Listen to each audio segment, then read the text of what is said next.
네, 은혜의 하루가 되시기 바라겠습니다. 오늘 말씀은 에베소서 1장 15절에서 17절까지 말씀입니다.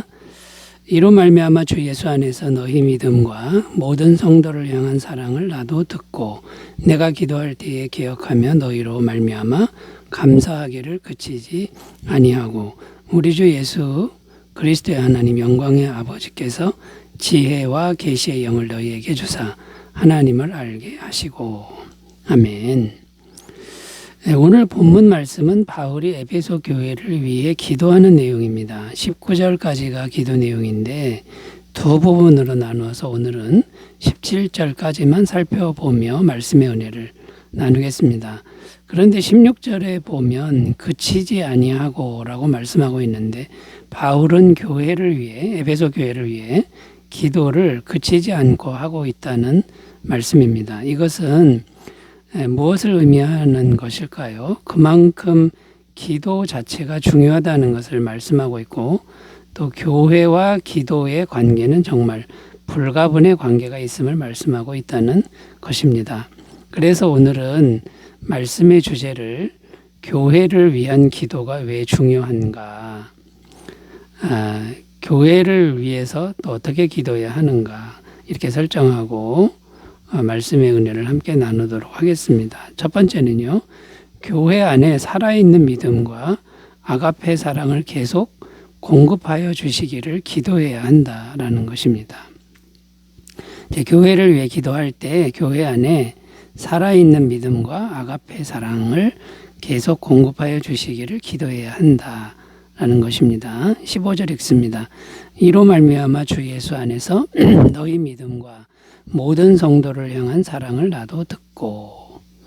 자, 15절 읽었는데 무슨 내용이냐면 바울이 에베소 교인들에 대한 소문을 듣고 있는데 에베소 교인들은 참된 믿음과 참된 사랑을 하고 있다는 것입니다. 그런데 이런 믿음과 사랑은 어떻게 생긴 것일까요? 오늘 말씀에 그 해답이 나오는데 주 예수 안에서라고 말씀하고 있습니다. 그러면 주 예수 안에서라는 것은 어떤 의미가 있는 걸까요? 우리가 예수님 안으로 들어간다는 의미가 아니라 예수님이 우리 마음 안에 들어오시는 것이다라는 의미가 있습니다. 그러니까 무슨 말입니까? 살아계신 예수님이 우리 마음에 들어오시니 참된 믿음과 참된 사랑이 나타나게 된 것이라는 말씀입니다. 그런데 예수님이 우리 마음에 들어온다고 했는데 실제로는 누가 들어오시는 거냐면 성령님이 우리 마음에 들어오시는 것이다라는 겁니다. 그 성령님이 바로 예수님의 영이신 거죠. 그리고 성령님이 우리 마음에 들어오시려면 반드시 기도해야 한다는 것인데 그러므로 에베소 성도들은 무엇을 하고 있다는 겁니까? 늘 기도하고 있다는 것을 증거하고 있다는 것입니다. 늘 기도하고 있으니 믿음과 사랑이 충만했다라는 것이죠. 그런데 지금 바울은 무엇을 말씀하고 있습니까? 바울 자신도 에베소 교회를 위해 그치지 아니하고 기도하고 있다고 말씀하고 있습니다. 그러면 어떤 일이 생기는 걸까요? 기도를 통해 성령님의 임재하심이 계속 이루어지기 때문에 예수님에 대한 참된 믿음과 사랑이 에베소 교회 안에 계속 충만할 수 있게 된다라는 것입니다. 자, 그러므로 무슨 말이 됩니까? 교회를 위한 기도는 정말 중요하다는 것이고 교회를 위해 계속 기도해야 멈추지 않고 계속 기도해야 할 것이라는 말씀입니다. 그렇다면 우리는 어떤 태도로 기도해야 하는 것일까요? 기도할 때 바른 태도는 첫째, 쉬지 말고 기도하는 태도여야 한다라고 말씀합니다. 데살로니가전서 5장 17절 쉬지 말고 기도하라. 자, 이렇게 권면하고 있고요. 또 교회를 위한 기도의 태도 두 번째는 무시로 성령 안에서 항상 기도하는 태도를 가지라고 말씀하고 있습니다. 에베소서 6장 18절 모든 기도와 간구를 하되 항상 성령 안에서 기도하고 이를 위하여 깨어 구하기를 항상 힘쓰며 여러 성도를 위하여 구하라. 자, 무시로 성령 안에서 항상 기도하는 태도를 가지라고 말씀하고 셋째는 교회 공동체에 함께 모여서 기도하라고 말씀하고 있습니다. 사도행전 2장 42절 그들이 사도의 가르침을 받아 서로 교제하고 떡을 떼며 오로지 기도하기를 힘쓰니라. 초대교회는 항상 성전에 모여서 함께 기도했다고 말씀하고 있는 겁니다. 자, 그러므로 교회를 위해 기도할 때 멈추지 말고 항상 기도하는 복된 삶을 사시기를 바라겠습니다. 두 번째로 가겠습니다. 교회를 위해 기도할 때 어떻게 해야 될까요? 어떤 기도를 해야 될까요? 두 번째는 교회 안에 그치지 않는 감사의 마음이 충만하기를 기도해야 한다고 말씀합니다. 16절 읽습니다. 내가 기도할 때에 기억하며 너희로 말미암아 감사하기를 그치지 아니하고. 자, 이 말씀에 보면 감사하기를 그치지 아니하고 라고 말씀하는데 왜 감사를 계속 하는 것입니까? 기도할 때 계속 감사하며 기도한다 이런 말이죠. 근데 왜 감사를 계속해야 하는 걸까요? 에베소 교회 성도들의 믿음과 사랑이 있음을 들었기 때문입니다. 그래서 그치지 아니하고 감사하며 기도한다는 것인데, 그러면 만약 에베소 교회 성도들이 살다가 신앙생활 하다가 믿음과 사랑이 약해지면 감사하는 기도를 멈춰야 하는 것이냐, 이런 질문이 생기죠. 그것은 결코 아니라는 것입니다. 그러면 그치지 않고 감사기도 하는 것은 어떤 의미가 있는 걸까요? 이것에 대해서 좀 더 깊이 생각해 보면요, 우리의 행위를 보고 계속 감사기도 한다는 것보다 하나님의 은혜가 영원히 계속되고 있기 때문에 감사기도를 계속 할 수밖에 없다는 의미도 된다라는 것입니다. 이런 영원한 하나님의 은혜에 대해서 우리가 항상 생각한다 그러면 우리의 행위는 가끔 멈출 수가 있습니다. 행위가 잘못될 수 있습니다만 하나님의 은혜는 영원하기 때문에 우리는 멈추지 않고 감사기도 할 수 있다라는 겁니다.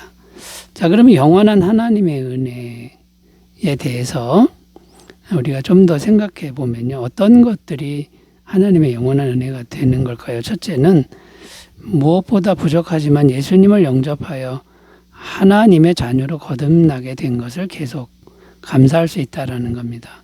요한복음 1장 12절 영접하는 자 곧 그 이름을 믿는 자들에게는 하나님의 자녀가 되는 권세를 주셨으니. 자, 누구든지 예수님 믿으면 하나님 자녀가 되는 권세를 주셨는데, 그런데 이 은혜는 영원히 변함없는 은혜이기 때문에 계속 감사기도 할 수 있다는 겁니다.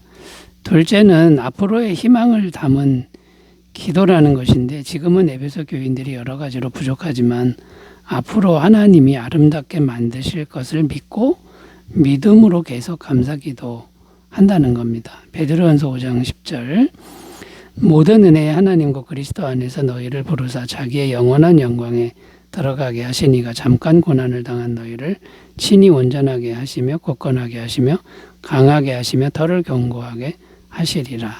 이게 무슨 말입니까? 우리를 아름답게 하시는 하나님의 은혜는 영원히 계속될 것이라는 말씀이고요. 그래서 우리는 계속 감사기도 할 수 있다는 겁니다. 또 셋째는 어떤 일이 벌어져도 모든 결과에 대해서 무조건 하나님께서 선하게 만들 것을 믿기 때문에 계속 감사 기도를 한다는 것입니다. 로마서 8장 28절 우리가 알거니와 하나님을 사랑하는 자 곧 그의 뜻대로 부르심을 입은 자들에게는 모든 것이 합력하여 선을 이루느니라. 자, 여러분, 결론적으로 말해서 어떤 일들이 일어나도 무조건 감사하며 계속 기도하는 삶을 살고 또 교회에 감사가 충만하기를 기도하는 삶을 사시기를 바라겠습니다. 자, 세 번째로 가보겠습니다. 어떻게 교회를 위해 기도하며 무엇을 기도해야 될까요? 세 번째는 교회 안에 하나님의 지혜와 계시의 영을 계속 부어주시기를 기도해야 한다라는 것입니다. 17절 읽습니다. 우리 주 예수 그리스도의 하나님 영광의 아버지께서 지혜와 계시의 영을 너희에게 주사 하나님을 알게 하시고. 자, 이 말씀에서 바울은 지혜와 계시의 영을 너희에게 주사라고 말씀하는데, 이 지혜와 계시의 영은 한마디로 성령님을 의미합니다. 그런데 이미 에베소 교인들은 성령을 받았는데, 성령 받았다는 건 구원받았다는 말과 같은 거죠. 성령 받았는데 왜 또 기도해야 하는 걸까요? 첫째로 신앙은 매일 새롭게 하나님을 만나는 것이기 때문에 성령을 부어달라고 기도해야 한다는 것인데, 이것은 마치 부부가 결혼했어도 매일 새롭게 대화를 하는 것과 같다는 겁니다. 그러니까 성령님과 매일 새롭게 대화하라라는 겁니다. 매일 새롭게 성령님과 대화를 하려면 성령님의 임재하심이 있어야 되는데, 그러니까 계속 지속적으로 기도를 해야 된다라는 거죠. 지혜와 계시의 영을 부어달라고 기도해야 된다라는 말씀입니다. 둘째는 하나님을 알기는 해도 아직도 잘 모르는 게 너무나 많습니다.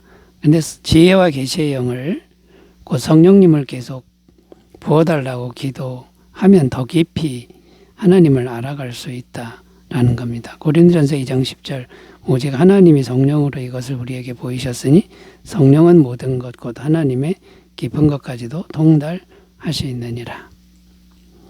자, 여러분, 이렇게 성령께서 새롭게 임하셔야만 우리가 하나님을 더 깊이 알아갈 수 있다라는 말이고요. 고린도서 12장 2절입니다. 내가 그리스도 안에 있는 한 사람을 아노니 그는 14년 전에 셋째 하늘에 이끌려 간 자라. 그가 몸 안에 있었는지 몸 밖에 있었는지 나는 모르거니와 하나님은 아시느니라. 이게 무슨 내용입니까? 바울이 경험한 신령한 경험에 대한 말씀인데 3층 전에 올라가서 하늘의 비밀을 알게 된 경험을 말씀하고 있다는 겁니다.